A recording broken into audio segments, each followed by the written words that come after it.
This cheese tortellini in a rich tomato cream sauce was already a tad excessive.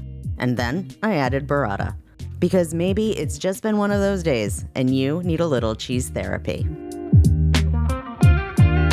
Start with a large skillet over medium-high heat and add a bit of olive oil.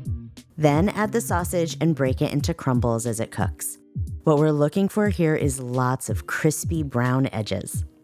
Once the sausage is browned, add the onion and a pinch of salt.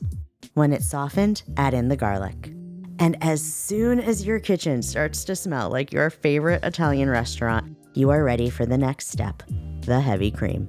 And don't be shy.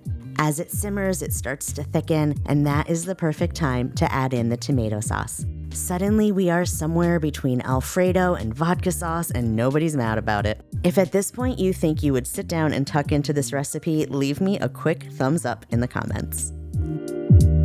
Meanwhile, cook the tortellini. I like the fresh pasta tortellini from the refrigerator section because it feels a little fancy, and it cooks ridiculously fast, so don't wander off and start scrolling just yet.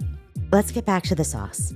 Add the spinach, honestly doing all the nutritional heavy lifting here. Then add a handful of fontina or mozzarella or even some grated Parmesan. You could even use all of them. Consider it a clean out the cheese drawer moment. Then toss the tortellini until every piece is coated in that rich pink sauce.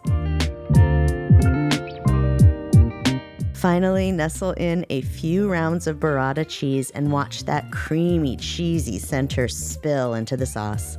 There is cheese inside the tortellini, cheese in the sauce, cheese inside the cheese. I mean, at this point, we're just seeing how much we can get away with. And I think we have done a remarkable job. If you'd like to see more weeknight comfort food recipes that double as self-care, hit subscribe.